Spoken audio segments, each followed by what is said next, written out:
Hello, everyone. Hi. Okay, I'm really excited to be here again. It was such a great trip last time, and I'm happy I was able to make it here too. So how many people were here last year and heard me present? Okay, so I won't repeat the same slides. Cool, so let me start. Okay, so cool.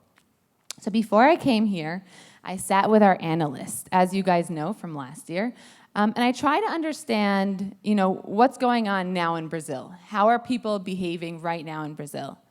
And when I was looking at the numbers, the first thing we do is we see how many impressions and clicks are we even looking at. And when I saw that number, I was a little bit shocked. So we looked at 23 billion impressions just from last month. And I started thinking about it. I'm like, okay, 23 billion impressions. Well, how many people even live in Brazil? So I looked it up, and there were 212 million. And I said, okay, 23 billion divided by 212 million, that means that in only last month, people in Brazil saw a Taboola recommended ad 109 times. Oh my God, that's crazy. And then I'm like, okay, how much is that in one day? And the answer was 3.5 times one day. So today, you guys will see Taboola 3.5 times, which is pretty, big number. Okay, so the next part has to do with something that you guys already saw last year. So who here remembers which platform has the highest CTR, or at least did in Brazil last year? Is it desktop, mobile, or tablet? Okay, so last year the answer was desktop. That's what got the highest CTR. This year we ran the analysis again, and what we found was mobile. So I heard some of you guys say mobile. This is true. This is the new trend now in Brazil. It was true last year, but it's even more true this year. It's the highest CTR out of all the platforms. And then I found, we looked for more cool insights, and this is another thing that we found that was really interesting. We looked at the CTR by country. So which country has the highest or lowest CTR? Where do you guys think Brazil fit in here? Okay, Brazil was #1 in terms of CTR in the world, at least for last month.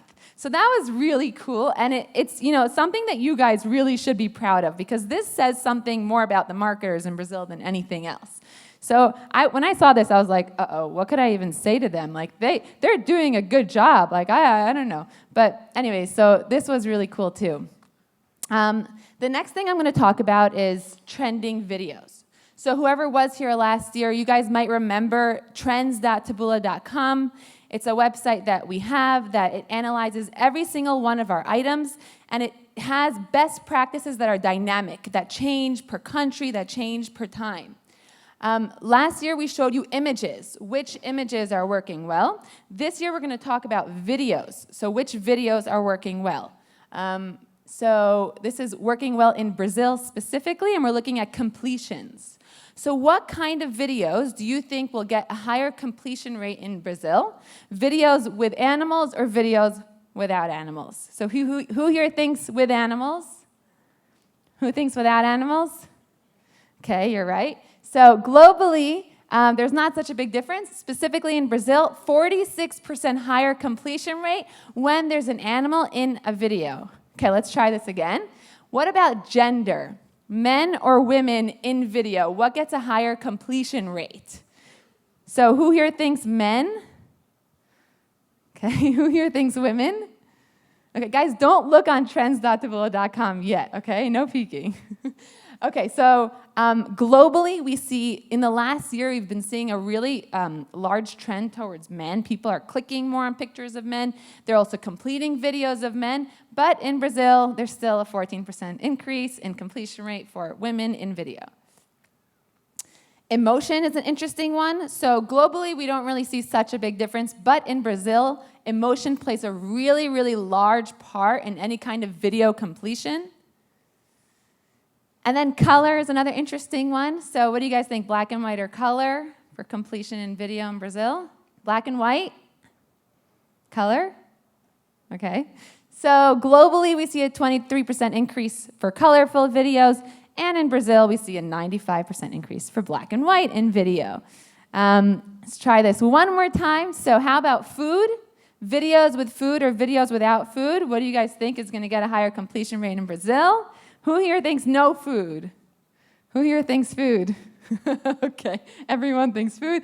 It's true, and there's a really, really, really large increase in completion rate when there is food in video. So I thought this was kind of cool.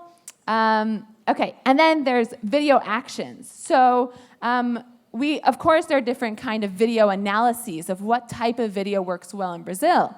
But the question is, what are people doing in the video? Okay, so not only is it black and white or is it colorful, but what's the activity? And that's what we looked at in Brazil. The first thing that we saw was that singing did really well in video. Did you guys see any videos with singing in it recently? Because this did a 49% increase in completion rate. Sports makes a lot of sense, right? Sports also got a 49% increase in completion rate for videos in Brazil. And the last one was kind of surprising. I have no idea where it came from, but shouting got a 61% increase in completion rate in Brazil. So this was kind of cool too. And these are some cool insights that I'm going to start with. And now I'm going to move on to the next part. So all CMOs agree that there are two main things that are really crucial when we want to convey a brand message. And that is the creative and the audience, right? You want to have a really powerful creative, and you want to show it to a really relevant audience. But there is a third factor here that's really important too, and all CMOs know it, even if they won't say it out loud. And that third factor is the reason why brands are willing to pay $5 million to appear in the Super Bowl. Okay, because you could reach the same audience, right, with the same creative in cheaper methods, right? So why are you spending so much money on the Super Bowl? It's the same reason why certain brands, even if they have the same creative and the same audience, they don't want to appear next to intrusive formats like pop-up ads. They say, I don't want to appear next to any pop-up ads.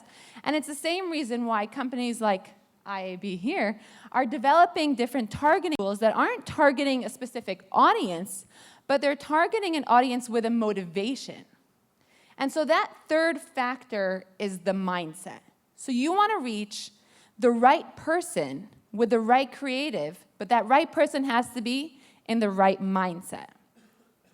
Now, mindset is something that has been researched a lot in academic literature. So I searched on Google Scholar for advertising mindset, and I found 64,000 results, okay, that date back a while.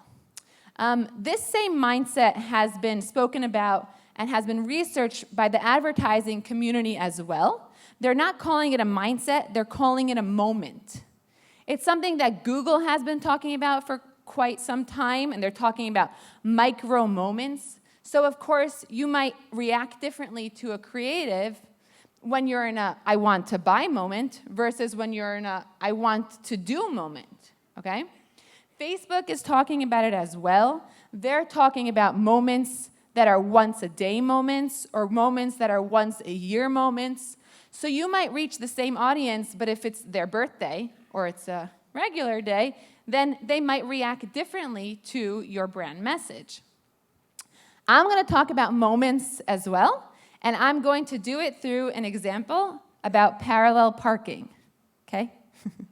So I am not the best parallel parker, I admit. And one of the things that my family makes fun of me that I do is when I try to parallel park unsuccessfully, then I turn off the music and I tell everybody to be quiet. And they're like, why does everybody have to be quiet? Just parallel park, right? And I actually Googled this, and it's not only me. Some people even claim that when they turn down the radio, they can see better. Now, obviously, you can't see better, but there is a cognitive reason for all of this, and that reason is called cognitive load, or how busy your brain is in every given moment. So what is cognitive load? Well, let's go back to our brain. Our brain consists of 2% of our body's weight, but it uses 20% of our body's energy, meaning our brain is really, really expensive to use. And because of that, we're constantly prioritizing and reprioritizing what we're going to be processing. And because of that, our brain puts a limit to the amounts of things that we can process in every given moment. So if I go back to the example of parallel parking, right, I need a lot of cognitive resources to parallel park. And when there's music or talking, my brain is also processing that information. So when I quiet that down, I'm able to fully focus on parallel parking and hopefully do so successfully.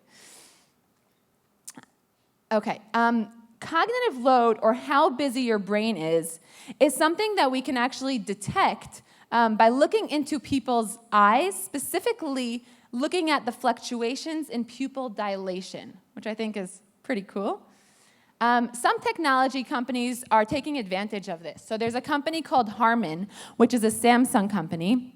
And what they're doing is they're installing cameras inside people's cars that are looking at the driver's eyes, detecting these pupil fluctuations, and they're able to tell the driver, to tell if the driver is tired or focused, right? If they're focused on the road or not. And if the driver is not focused on the road, then it alerts the driver. And this is all based on the cognitive load. There's a company called iDetect, which is like a lie detection kind of company. And what they're doing is pretty cool too. So when we tell a lie, our cognitive load goes really high. Okay, why? Because we have to start thinking like, wait, what am I saying? Does it fit with my story? What if I say this? What if I say that? And we can't even control it. We can't control the high cognitive load when we tell a lie, and we can't control the pupil fluctuations that iDetect can find when we tell the lie because of the high cognitive load. So let's try to think about cognitive load in more of a structured way. On the one hand, when I'm parallel parking, I have high cognitive load, and that's what we're calling moments of intent. That's a moment where I have one task in mind, and I want to achieve that task. On the other hand, we have a moment, look how happy I look in that picture, it's not really me, but where I finished parallel parking, right, and now I'm waiting for my friend, and I'm thinking, okay, what should I do now? That's when we have lower cognitive load, and that's what we're calling a moment of next. Now, we're actually going from moment of next to moment of intent hundreds of times in a day. So I invite you all to think, when you start your day or when you continue your day, is this a moment of intent? Am I focused right now on completing a task? Or is this a moment of next where I'm actually searching for that next task to do? Okay, so what does all this have to do with advertising, right? This is all, neuroscience or whatever. So what I'm going to do now is I'm going to talk about what happens when we see an ad in these different moments. So if I'm in a moment of intent and I'm trying to parallel park, there are 3 experiences that I might have when I see a brand message. The first is interruptive. So imagine that I'm trying to parallel park and a brand jumps behind the car and says, you can't parallel park until you listen to my brand message. So I'm like, I'd be very annoyed at that, obviously. Right now, I want to parallel park, and this brand is interrupting me. So there are a lot of studies about this. I'm not going to go into it too much, but there are studies that show that, when there's a pop-up, people won't revisit or reshare a page, and there are many different interruptive ad formats. And Google Chrome is trying to block intrusive ads worldwide because they understand how intrusive this is for the user. Okay, second situation. I'm in a moment of intent, and I'm trying to parallel park. And now, no one's jumping behind me in the car. Someone is standing next to me. And what are they giving me?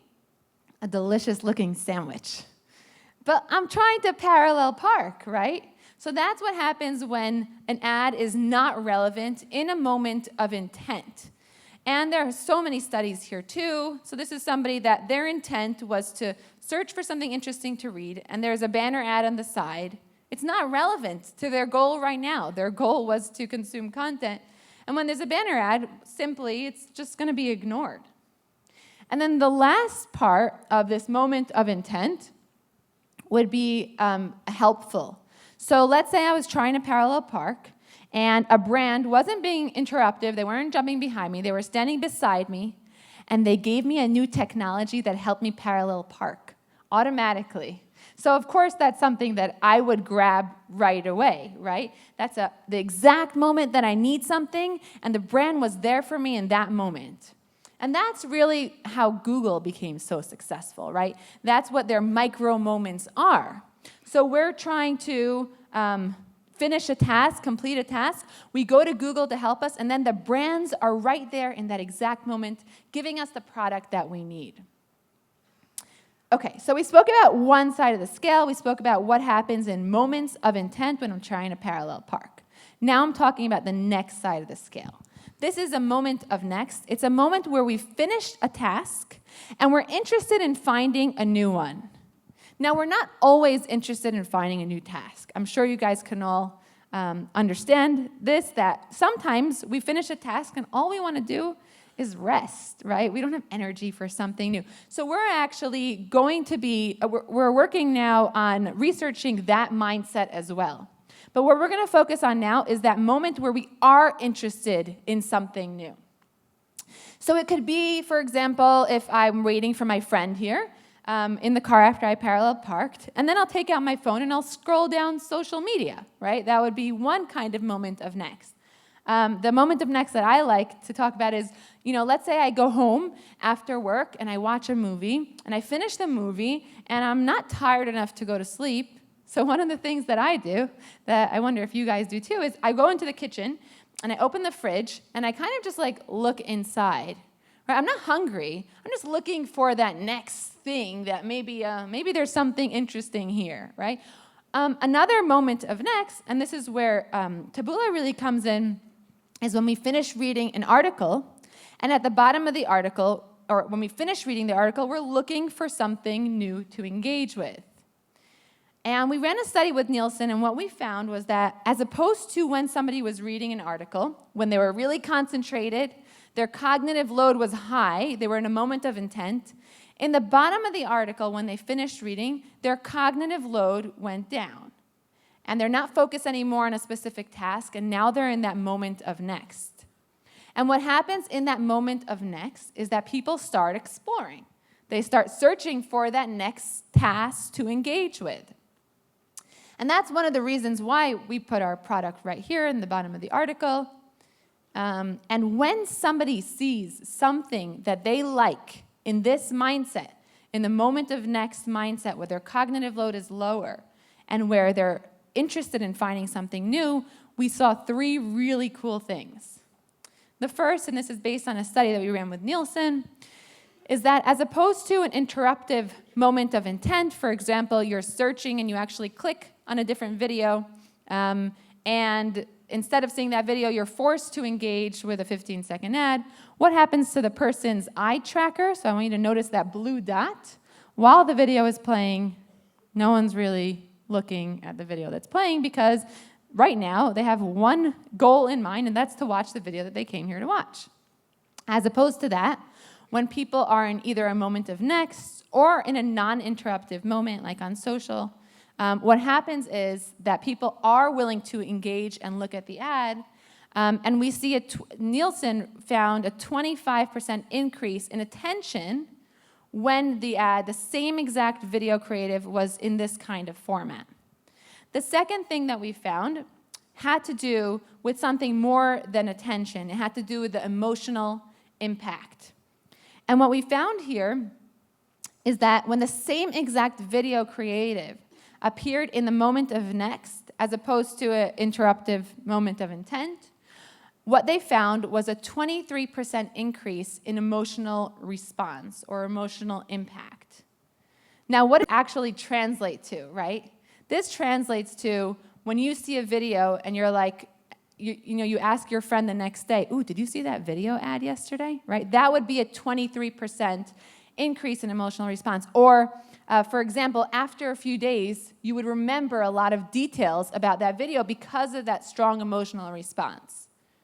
And then the last thing that we found, when we showed people the same exact video ad in a moment of next, as opposed to here it's a moment of intent, a mid-article experience, is a 2.4 increase in a more favorable experience. So people rated the same exact videos as 2.4 times more favorable.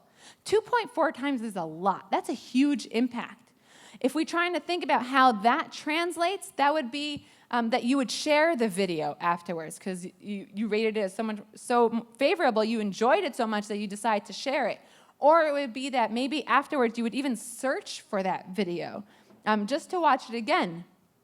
So we're seeing really, really cool responses when we show the same person, the same video, in a moment where they're more open-minded to it.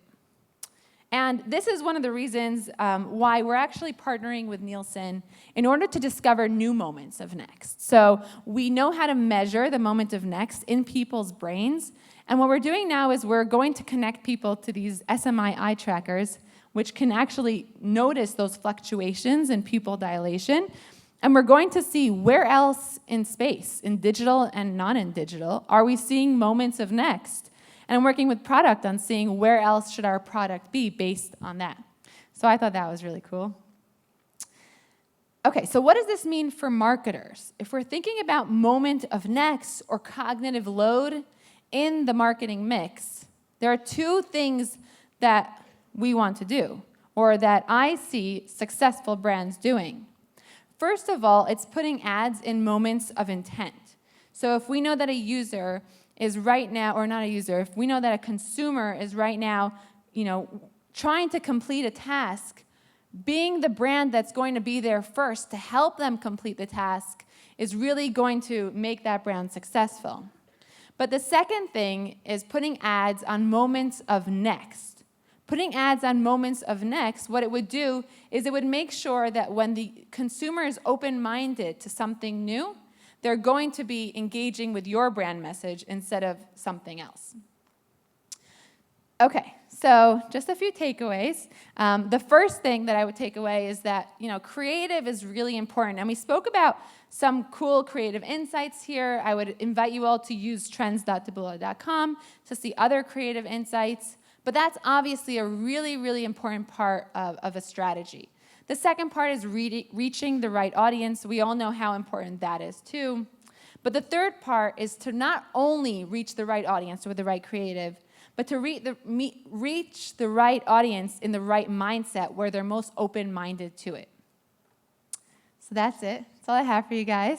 I hope this was interesting.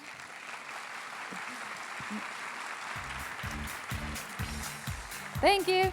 So I'm going to be here with our team, and you guys are welcome to come over and ask any questions or share any thoughts. I'm happy to hear it, and happy to see you all again.